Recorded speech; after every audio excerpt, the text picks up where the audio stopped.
দিন ধরে শরীর খারাপ থাকার কারণে না কোনো ভিডিওই আপলোড করতে পারছিলাম না। আরেকটা আমার খুব খারাপ একটা অভ্যাস। আমি কোনো কাজ পেলে না কাজ করার জন্য ভিডিও করার আর সময় হয় না।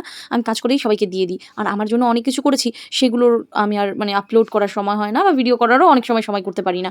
যাই হোক তোমাদের সাথে অবশ্যই সবকিছু শেয়ার করব যখন পরবো। তো এটা আমার একটা ডিজাইনার শাড়ি দেখো কেমন লাগছে। এর ব্লাউজটা এখনো রেডি হয়নি। ব্লাউজটা অনেক কাজ করতে হবে এখনো। অনেক জিনিস কম পড়ে গেছে সেগুলো আবার আনতে হবে। তো এটা আমি একটা নতুন শাড়ি বানাচ্ছি যেটা আমি নিজে থেকে ডিজাইন করছি। আমার ভুল হয়ে গেছে একটা জিনিস তাই আমাকে আবার শাড়িটা কাটতে হচ্ছে মিডল থেকে। কেটে আবার আমাকে এটা জয়েন করতে হবে। মানে একদম মানে এটা আশাই করিনি আমি এরকম হবে। যাই হোক ভুল যখন হয়ে গেছে ঠিক তো করতেই হবে। আর আমার শাড়ি ডিজাইন করে বানানো এটা ওটা অনেক কিছুই ড্রেস বানাই।